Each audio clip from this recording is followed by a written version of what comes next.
All right, shalom, shalom. First and foremost, I want to say Kalam Layel Bashim Al Shai Bashim HaKakwadash. And the oneness of the elders and apostles, the great most to do rule and teach well. I just want to do a quick topic on, you know, clean shaving, and uh, why these Edomites, here in Babylon the Great, push clean shaven faces so much, and this kind of goes.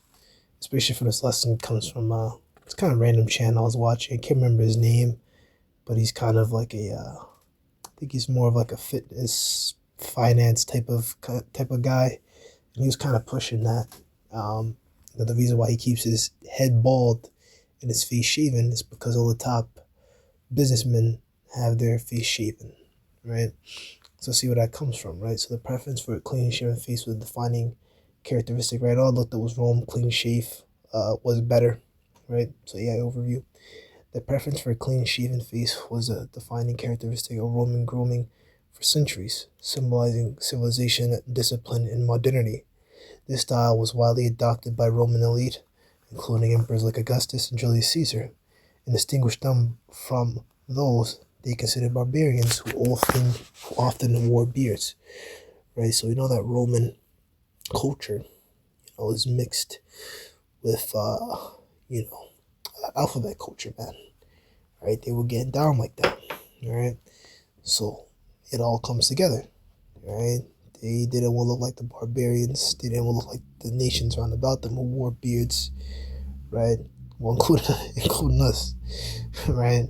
They didn't want to look like us, uh, and separate themselves, right? Now I don't know if this goes before the Edomites took over with the shaven faces, but once they got into power, that's the type of stuff that they push because they're into that stuff, right? But our people, according to our scriptures, we're supposed to keep our faces with a beard. You're supposed to let your facial hair grow. Now, uh, it grows. This is all genetics. Some brothers can have bigger beards than other brothers, or be capable of growing like a full beard out. But you gotta do what you gotta do. Gotta deal with what you gotta deal with. All right, look, yeah, overview, right? Clean shaven face or professional, or I think you just put our professional, right? So you see, yeah, overview. Yes, a clean shaven face is widely seen as professional, projecting classic elegance, meticulousness, and trustworthiness. Right? He said that too. That a guy with a clean shaven face is more trustworthy. Man, that's wicked as hell. No, like a clean shaven face, man. Man, your beard, like you read into was the Bible dictionary. It says that a beard is a sign of manly honor. Right? You're supposed to have a beard in your face, right? There's an account, of the Israelite man who had his beard, half his beard cut off. Right? That was a very humiliating thing, man. You're not supposed to know, you know what I mean?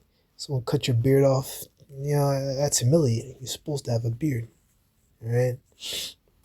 See, classic, timeless, polished look, neat. See, that's why everything is put upside down, right? Masculinity is seen as looking wild and untrustworthy, which is madness. And so, we can already go into like things like Revelation 20, the deadly wound, um, was healed, and things like that. Is that in Revelation 20? Maybe let me just look up. Deadly wound might be Revelation 13, but Revelation 13, right? And I saw one of it says, go to the point, yeah. I saw one of it says were wounded to death, and his deadly wound was healed. Another world wounded after the beast, right? One of those heads, right? It's talking about Rome, right? But then it came back, and became America, right? And they worshipped the dragon, which is Rome, which gave power unto the beast, right? America, in the EU, they worshiped the beast, saying who was like unto the beast was able to make war with him, right? So, America is basically just a continuation, of the Roman Empire, pretty much. It's just, all the architecture. You go into the image of the beast, that's all Rome's architecture, its ways. All of it's just a rehash, including its customs, right? The idea that you're supposed to have a clean shaven face, right? Which I think most, if I'm not wrong, I believe most presidents. I don't think there's a single president that had a beard outside of maybe Abraham Lincoln. But I mean, that wasn't even a full beard. I mean, he had like a chin strap, if I'm not mistaken. But yeah, for the most part, presidents, they all had shaven faces. And so let's get um, uh,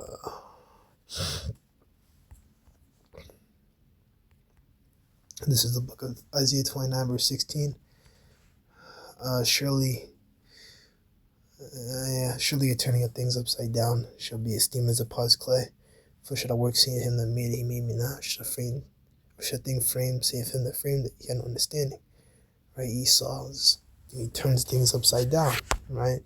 What's masculine, he makes to seem untrustworthy or make you look wild. Right? And you can even see, in this modeling culture, looks maxing culture, that beards having a masculine look is like looked down upon. You never see it.